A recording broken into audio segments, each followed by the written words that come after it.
S K super TMT, the long life TMT. DK ಸಂಪುಟಕ್ಕೆ ಸೇರಲ್ವಾ ಸತೀಶ್ ಜಾರಕಿಹೊಳಿ? ಬಹಳ ಕುತೂಹಲ ಉಂಟು ಮಾಡ್ತಾ ಇದೆ. ಕೆಪಿಸಿಸಿ ಪಟ್ಟ ಫಿಕ್ಸ್. ಸತೀಶ್ ಜಾರಕಿಹೊಳಿ ಅವರಿಗೆ ಕೆಪಿಸಿಸಿ ಅಧ್ಯಕ್ಷ ಸ್ಥಾನ ಫಿಕ್ಸ್. ಮೊದಲ ಪಟ್ಟಿಯಲ್ಲಿ ಜಾರಕಿಹೊಳಿ ಹೆಸರು ಈಗ ಸದ್ಯದವರೆಗೂ ಇಲ್ಲ. ಆಸ್ ಆಫ್ ನಾವ್ ಇನ್ನೂ 2-3 ಹೆಸರು ಬರೋದಿದೆ. ಈವರೆಗೆ 12 ಸಚಿವರ ಹೆಸರು ಅಂತಿಮವಾಗಿದೆ. ಇದರಲ್ಲಿ ಸತೀಶ್ ಜಾರಕಿಹೊಳಿ ಅವರ ಹೆಸರಿಲ್ಲ. 6 ಗಂಟೆಯ ಸಭೆ ನಂತರ ಉಳಿದ ಹೆಸರು ಅಂತಿಮವಾಗೋದಿದೆ. 6 ಗಂಟೆಯ ನಂತರ ಡಿಕೆ ಸಂಪುಟಕ್ಕೆ ಸತೀಶ್ ಜಾರಕಿಹೊಳಿ ಅವರು ಸೇರಲ್ವಾ? ಕೆಪಿಸಿಸಿ ಅಧ್ಯಕ್ಷರಾಗ್ತಾರ? ಸದ್ಯಕ್ಕೆ 12 ಹೆಸರುಗಳು ಫೈನಲ್ ಆಗ್ತಾ ಇದೆ. ಅದರಲ್ಲಿ ಸತೀಶ್ ಜಾರಕಿಹೊಳಿ ಅವರ ಹೆಸರಿಲ್ಲ. ಇನ್ನು 6 ಗಂಟೆಯ ನಂತರ ಇನ್ನೊಂದು ಲಿಸ್ಟ್ ಫೈನಲ್ ಆಗುತ್ತೆ. ಅದರಲ್ಲಿ ಏನಾದರೂ ಸತೀಶ್ ಜಾರಕಿಹೊಳಿ ಅವರು ಸೇರ್ಕೊಳ್ತಾರಾ?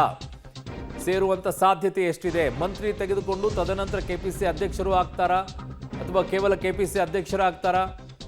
ಕೆಪಿಸಿಸಿ ಅಧ್ಯಕ್ಷರ ಜೊತೆಗೆ ಮಂತ್ರಿ ಸ್ಥಾನ ಕೊಡೋದಿಲ್ವಾ? ಇವೆಲ್ಲ ಪ್ರಶ್ನೆಗಳಿವೆ. ಆ ಪ್ರಶ್ನೆಗಳಿಗೆ ಉತ್ತರ ಇವತ್ತು ಸಿಗುತ್ತೆ.